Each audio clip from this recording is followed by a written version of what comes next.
নমস্কার সবাই, কিরাম আছেন? আশা করি সবাই ভালো আছেন। আরে সাদা মেঘের খেলা, এই যে আমি এনে দাঁড়ায় রয়েছি জানেন না, মানে নিজেই চোখের সামনে মেঘের পরিবর্তন দেখতেছি। এই মেঘ গা ছুঁয়ে দৌড় মারতেছে, এই মেঘ ওই পাহাড়ের মাথায় উঠে যাচ্ছে। এ যে কি একটা অপূর্ব দৃশ্য, এ না দেখলে আসলে বুঝবেন না। এই যে সাদা সাদা মেঘ অল্প অল্প দেখতেছেন না, একটু পরেই পুরো এই পাহাড়টা ঢেকে যাবে। মানে এই ভিডিওটার মধ্যে সম্পূর্ণ মেঘের খেলা, যারে কয় সাদা মেঘের খেলা, এটা দেখতে পাবেন।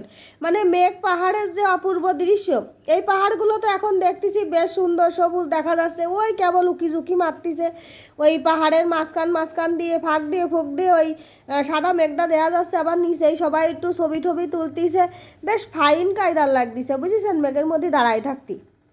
তা আমাকে এনে এনো মেঘ, মানে আমাকে এনো গাছ হইয়ে পারিনি, এই শোবে শোবে ভাব বুঝেছেন। একটুখানিকির মধ্যে আমরা মেঘের মধ্যে পুরো ঢেকে যাব। এ একটা আলাদা রকম অনুভূতি, এ কইয়ে মোটে বোঝানো যাবে না। আমি প্রথমে যখন সাজেক আসছিলাম বুঝেছেন, যখন হোটেলে আসলাম তখন তো ধরেন 10টা বাজে গেছে, তখন খালি হইলো মনুর বাবারে হইলো গাপাচ্ছি যে তুমি কি জন্য এত কষ্ট করে নিয়ে আসলে আমারে, এত বড় জার্নি, আমার তো ভালো লাগতেছে না, আমি এখন একটুখানি শোবো, রেস্ট করবো। কাছে দেখে এনে খেলা দেখে নে, একটু পরে কি যে মজা পাবানে এনে এসে ছেলেপিলেরাও মজা পাবে না। ও মা, সত্যি কথা, এই জায়গা না আসলে আসলে বোঝা যাবে না যে আসলেই মানে এত কষ্ট করে আসার ফলটা এত মিষ্টি হবে বুঝেছেন। ওই যে কষ্টের ফল আসলেই ভালো হয়। তাই যে সবুজ পাহাড়টা তো দেখতেছেন, একটু পরেই কলাম না যে একদম সাদা হয়ে যাবে। আর এদিকে দাঁড়ায় রয়েছি, দাঁড়ায় দাঁড়ায় মানে সে একটা ঠান্ডা ঠান্ডা ভাব। এদিকে রাত্রিবেলা কিন্তু সেই এই গরমে গেছি, রাত্রিবেলা এলো কম্বল লাগতেছে, আর দিনের বেলা গরম। আর একটা আশ্চর্য জিনিস কি জানেন, রাস্তায় বেরোলি জম্মের গরম, আর ওই রুমের মধ্যেই পৌঁছালি ঠান্ডা, ফ্যান না চালালেও ঠান্ডা। কেন তা জানি না, এই কাঠের ঘর সেই জন্যই নাকি বুঝলাম না। আর আমরা যে রুমগুলোয় ছিলাম না, খুব সুন্দর, নিচেও রুম আছে, নিচেই সব তো দেখতেছেন যে হলো ছবি টবি তুলতেছে। এই দেন মানে দেখতে দেখতে কিরকম করে মানে ভরে যাচ্ছে মেঘে, দেখেছেন? ওই যে কলাম না যে সবুজ পাহাড় দেখা যাচ্ছে, এখন কি পাহাড় দেখা যাচ্ছে? মানে জায়গায় দাঁড়ায় পড়ে মেঘের এই যে খেলা দেখা, মানে একটা মানে আলাদা রকম অনুভূতি, কলাম না কইয়ে তা বোঝানো যাবে না।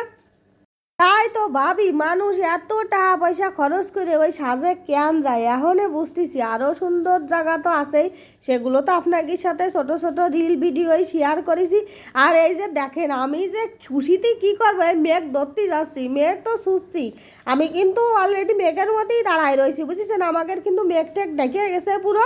আর আমরা যে বেলকনিতে দাঁড়ায় রয়েছি, বেলকনিটাও কিন্তু সুন্দর। আবার মাঝে মাঝে ভয় লাগছিল, একদম পাহাড়ের গায়ে তো নিচেই তাকালি পুরো পাকা।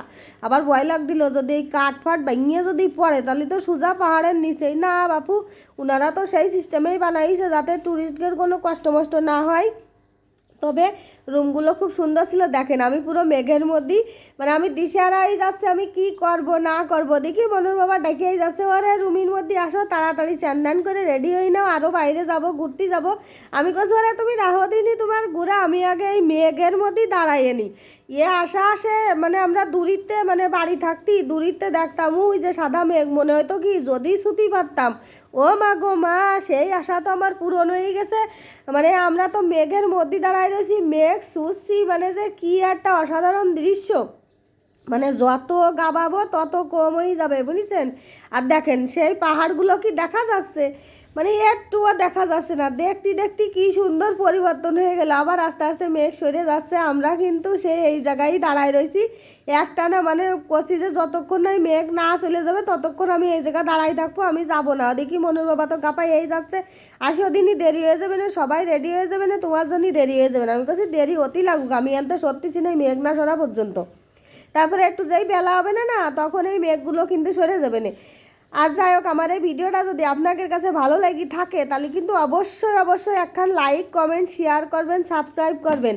আর যদি সুযোগ থাকে, সময় থাকে, অবশ্যই এই যে মেঘের খেলা দেখে আসবেন সাজেক যেয়ে, এত সুন্দর মজা।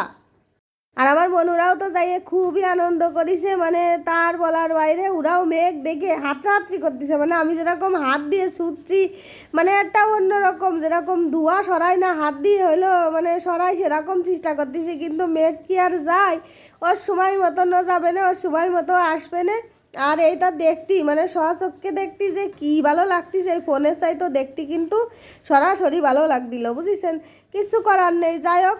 আর এই যে দেখেন আমি এখনো দাঁড়ায় রয়েছি, মানে আমার তো সত্যি ভালো লাগতেছে না, কলাম না যে মনুর বাবা বারবার ডেকেই যাচ্ছে, কারণ হলো রেডি হয়ে অন্য অন্য জায়গায় সব মানে যে জায়গা দেখার আছে সেই সব জায়গা যাতে হবে, কিন্তু আমার তো এই জায়গাতে সত্যি মন চাচ্ছিল না, কি আর করবো। ভিডিও ভালো লাগলে অবশ্যই লাইক কমেন্ট শেয়ার আর টাটা।